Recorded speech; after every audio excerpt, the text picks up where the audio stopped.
सभी future medicals और parents को वेद प्रकाश बेनीवाल का नमस्कार। आज के इस वीडियो के माध्यम से हम आपको बताना चाहेंगे जॉर्जिया में 2022 में एडमिशन लेना चाहिए या नहीं लेना चाहिए। क्योंकि कल का वीडियो आने के बाद काफ़ी पेरेंट्स का ये था कि उनको ऑप्ट करना चाहिए या वो एडमिशन ले चुके हैं उन्हें विड्रॉ करना चाहिए। ये आप तय कीजिएगा, मैं कुछ आपको फैक्ट्स बताऊँगा कि आपको लेना चाहिए या नहीं लेना चाहिए। सबसे पहले मैं बता देता हूँ आपको, कंट्री बुरी नहीं है, हमने कभी किसी कंट्री को गलत नहीं बोला। कंट्री अच्छी है, 4.5 मिलियन के अप्रॉक्स में पॉपुलेशन होगी और शायद इससे ज़्यादा लोग वहाँ पे घूमने के लिए एक साल में चले जाते हैं। वो एक उनका एक अलग बिज़नेस है और उससे उनकी इकोनॉमी को बूस्ट मिलता है। इसमें कहीं कोई नेगेटिव चीज़ें नहीं है, कंट्री सेफ भी है, उसमें भी कोई इश्यूज़ नहीं है। लेकिन हमारा मोटो है कि हम वहाँ पढ़ने के लिए जा रहे हैं, तो क्या पढ़ने के लिए वो कंट्री सही है? अब यदि हम बात करें कि आपने बहुत सारे वीडियोज़ देखे होंगे, क्योंकि अभी जिस तरीके से पिछले साल फ़िलीपींस को सेल किया जा रहा था या फ़िलीपींस को बढ़ा-चढ़ा के दिखाया जा रहा था, तो इस साल हर बंदा, हर तीसरा बंदा आपको जॉर्जिया, जॉर्जिया, जॉर्जिया करता हुआ मिलेगा। अब वहाँ पे रियलिटी क्या है वो आपको कैसे चेक करनी है कि बहुत से कुछ वीडियोज़ बच्चों ने शेयर किए थे कि सर ये देखिए यहाँ पे ऐसा बता रहे हैं, यहाँ पे ये बता रहे हैं। तो मैं आपको बता देना चाहूँगा कि आपने जो वीडियोज़ देखे, उनमें जो सर हैं या मैडम हैं या बहन जी हैं या भाई जी हैं, सबने क्या किया है, कॉलेज के सामने, हॉस्टल के सामने वहाँ खड़े रह के वीडियोज़ बनाए हैं। आपने किसी भी वीडियो में किसी जगह पे हॉस्पिटल का वीडियो देखा कि ये यूनिवर्सिटी है और इसका ओन हॉस्पिटल ये है? वो शायद आपने मेरे ख़्याल से अभी तक नहीं देखा होगा, और यदि देखा है तो प्लीज़ आप वीडियो का लिंक शेयर कीजिएगा, मैं भी देखना चाहूँगा। क्योंकि जहाँ तक मैं जानता हूँ, ऑलमोस्ट 95% कॉलेजेस के पास में खुद का हॉस्पिटल नहीं है।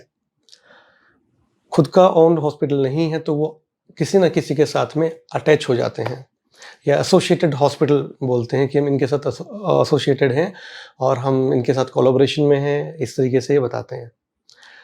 राजस्थान में हाल-फिलहाल में ही 1 महीने पहले एक नर्सिंग की कॉलेजेस ओपन करने के लिए एक गाइडलाइन आई थी, जिसमें 100 बेडेड का हॉस्पिटल माँगा गया था, सिर्फ़ एक जीएनएम जैसे छोटे कोर्स के लिए। तो जब आप मेडिकल के कोर्स के लिए जा रहे हैं तो कम से कम 200 बेड का हॉस्पिटल तो आप एक्सपेक्ट कर लीजिए कि हमारी मेडिकल कॉलेज में 200 बेडेड हॉस्पिटल तो होना चाहिए। तो अब जो भी आपको जॉर्जिया के लिए कॉल करता है, आप उनसे सिर्फ़ ये पूछिए कि सर या मैम, हमारी यूनिवर्सिटी के साथ में हॉस्पिटल कितना बड़ा है, कितना बेडेड है, खुद का है या किसी के साथ में अटैच है ये? अब खुद का हॉस्पिटल नहीं है, ठीक है, हम बात हटा देते हैं। आपको कहाँ चैलेंजेस फेस करना पड़ेंगे, मैं आपको उस पे ध्यान दिलाना चाहता हूँ कि मान लीजिए कोई एक एसोसिएटेड हॉस्पिटल है जिसमें 200 बेडेड हॉस्पिटल होगा, उसके साथ में 5 कॉलेज एसोसिएट हैं या 5 कॉलेज का उनके साथ में टाई अप है कि हमारे स्टूडेंट्स आपके यहाँ आके प्रैक्टिस करेंगे। जैसा कि मैंने मेंशन किया, 200 बेडेड हॉस्पिटल। फर्स्ट ईयर में क्लिनिकल नहीं होता, हटा देते हैं। सेकंड ईयर में क्लिनिकल नहीं होता, हम वो भी हटा देते हैं। अब हम बात करते हैं third year, fourth year, fifth year और सिक्स्थ ईयर की। एक कॉलेज में एवरेज 200 बच्चे भी हैं, तो आप ये मान के चलिए 5 कॉलेज के साथ में वो हॉस्पिटल अटैच है, जिसका 200 बेडेड हॉस्पिटल का कैपेसिटी है। 5 कॉलेज उसके साथ अटैच हैं, यानी कि 200 स्टूडेंट्स पर ईयर, पर कॉलेज आपको मल्टीप्लाई करने हैं 5 कॉलेजेस के साथ में, यानी कि 1000 स्टूडेंट थर्ड ईयर में पाँचों कॉलेजेस में है, 200-200 करके। वैसे ही fourth year, fifth year, sixth year में भी हैं, यानी कि 4000 स्टूडेंट हो गए। अब उन 4000 स्टूडेंट को इस 200 बेडेड हॉस्पिटल में किस तरीके से क्लिनिकल प्रैक्टिस करवाई जाएगी? इस चीज़ का आंसर मैं जानना चाहता हूँ। एक क्यूरियोसिटी मेरी भी है कि ये 4000 बच्चे और वो 200 बेडेड हॉस्पिटल यदि कोई है वहाँ पे, तो इनको क्लिनिकल प्रैक्टिस कैसे कराई जाएगी? ये एक सोचने का गंभीर विषय है। ये सब अपने कमीशन के चक्कर में इधर चले जाओ, इधर चले जाओ। मैं मना नहीं कर रहा, मैं नहीं कह रहा कि आप ऐसा मत लीजिए या आप गलत कर रहे हैं कमा के। आपको कमाना, किसी पेरेंट्स को कोई टेंशन नहीं है। आपको कोई कमीशन मिलता है ले लीजिए, नहीं मिलता तो हमसे 2-4 लाख रुपए माँग के ले लीजिए, सब लेते भी हैं।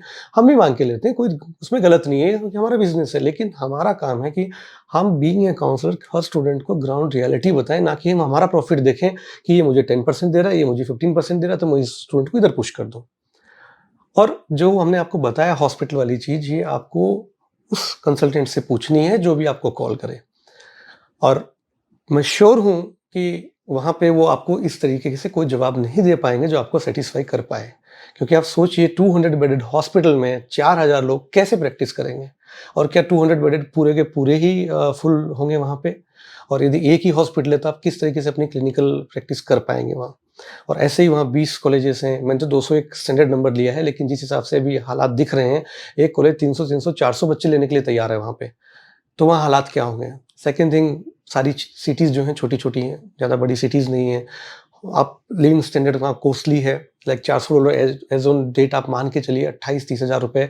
जो स्टूडेंट वहाँ रहते हैं उनसे हमारी बात होती है, तो उनके अनुसार अभी एक 1 बीएचके फ्लैट के भी शायद $400-500 वो लोग चार्ज करते हैं, जिसमें 2 या 3 बंदे रह सकते हैं, उससे ज़्यादा नहीं रह सकते। क्योंकि एक उनका भी क्राइटेरिया है, जब आप वीज़ा वगैरह एक्सटेंड करवाएँगे तब वो आपसे रेंट डीड वगैरह लेते हैं, तो ऐसा नहीं है कि आप एक ही बंदे की रेंट डीड में एडिटिंग कर के हर जगह लगा दो। तो ये डेस्टिनेशन आपको महँगा भी पड़ेगा और इस डेस्टिनेशन पे आपको, जो आपका मोटो है कि हम डॉक्टर की स्टडीज़ करने के लिए जाएँ, तो ये आपको तय करना है कि क्या वाक़ई में उनके पास इतनी फैसिलिटीज़ हैं जो आपको वहाँ अच्छे से अकोमोडेट करा के एक अच्छा डॉक्टर बना पाएँगे या अच्छी क्लिनिकल प्रैक्टिस दे पाएँगे। पास्ट में क्या होता है छोड़ दीजिए, प्रेज़ेंट में क्या हो रहा है वो आपको देखना है, फ्यूचर में क्या होगा वो आपको सोचना है। तो यदि आप कहीं भी एडमिशन के लिए प्लान कर रहे हैं, तो सबसे पहला क्वेश्चन आपका ये होना चाहिए कि सर हमारी इस यूनिवर्सिटी के साथ में क्या हॉस्पिटल है? ये आपको सबसे पहले ध्यान देना है। और इसके अलावा भी आपको फैकल्टी के बारे में आप पूछ सकते हो और कोशिश कीजिए कि यदि जहाँ भी जिस भी कंट्री में आप जाएँ, एटलीस्ट एक बैच पास आउट हो और गवर्नमेंट यूनिवर्सिटी को आप प्रेफ़र करें। नहीं है कहीं और कोई प्राइवेट इंस्टीट्यूशन है जिसमें से कई बैचेस पास आउट हैं और स्टूडेंट सैटिस्फाई हैं, रिजल्ट्स अच्छे हैं, तो आप वहाँ ले सकते हैं, क्योंकि गवर्नमेंट नहीं मिला तो कोई ऑप्शन नहीं बचेगा। हमें एक नेक्स्ट ईयर तक के लिए वेट नहीं करना है, क्योंकि नेक्स्ट ईयर फिर इतने ही स्टूडेंट फिर से लाइन में खड़े होंगे। इसलिए ये हमारा एक मोटो था कि हम आपको इस पॉइंट की तरफ ध्यान दिलाएँ। इसके अलावा भी यदि आपके किसी तरीके के डाउट्स हैं, तो आप हमें इस वीडियो के नीचे कमेंट कर सकते हैं और प्लीज़ कॉल करने से बचिएगा, कमेंट कर लीजिएगा, क्योंकि हो सकता है जो क्वेश्चन आपका हो, वही क्वेश्चन 10 लोगों का और का भी हो। तो हमें नहीं चाहिए कि 10 लोग कॉल करें, वो सब अपना-अपना टाइम वेस्ट करें। हो सकता है आपका कमेंट के नीचे जब हम आंसर करेंगे तो 10 लोग, 20 लोग उसको पढ़ेंगे, तो उन्हें किसी को कॉल करने की नीड नहीं रहेगी।